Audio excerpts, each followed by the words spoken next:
ខណ្ឌរដ្ឋបាលជលផលខេត្តបន្ទាយមានជ័យរួមជាមួយនឹងកងកម្លាំងចម្រុះសហការចុះបង្ក្រាបបទល្មើសនេសាទនៅអាងត្រពាំងថ្មស្រុកភ្នំស្រុកខេត្តបន្ទាយមានជ័យ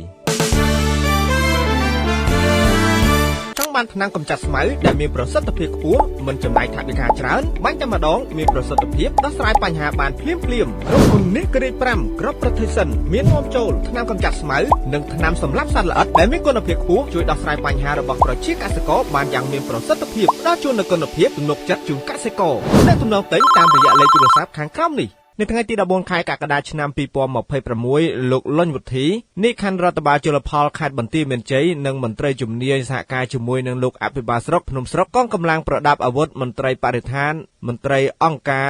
WCS មេឃុំប៉ោយចានិងសហគមន៍នេសាទបានចូលរួមបង្ក្រាបបទល្មើសនេសាទនៅក្នុងចំណុចអាងត្រពាំងថ្មស្ថិតនៅក្នុងភូមិសាស្ត្រឃុំប៉ោយចាស្រុកភ្នំស្រុកខេត្តបន្ទាយមានជ័យជាលទ្ធផលនៃកិច្ចសហប្រតិបត្តិការបង្ក្រាបបទល្មើសនេសាទនេះក្រុមការងារជំនាញបានសម្រេចបានមួយករណីនៅក្នុងនោះរឹបអូសបានមានដូចជាលូស្បៃមុងចំនួន240គ្រឿងលបសាច់អួនកែច្នៃចំនួន45គ្រឿងស្បៃមុងប្រវែង